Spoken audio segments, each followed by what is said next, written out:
ሰው አያልቅስብህ እንዳታለቅስ፣ ሰው አያልቅስብህ ዘርህ እንዳይጠፋ፣ እድሜህ እንዳያጥር፣ ሁለቱንም ዓለም እንዳታጣ፣ በስጋህም የወዲያኛው ዓለም ያለቀሰው ገንህን እንባው ነብስ፣ እድሜህ እንዳያጥር፣ በቆመህ እንዳትነድ።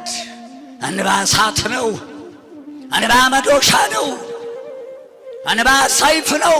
አባቴ ልጅ ሆኜ እንባ የሰበረው አይጠገንም፣ እንባ የጣለው ትንሣኤ የለውም ይሉ ነበር።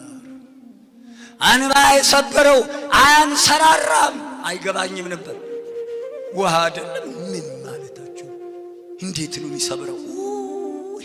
እንባ አረ ቃላት የለም። በእንባ የሚያመጣው ፍዳ፣ እንባ የሚያመጣው የሚያነደው እሳት አረ ቃላት የለውም፣ አይገለጥም። ሰው አታስለቅስ።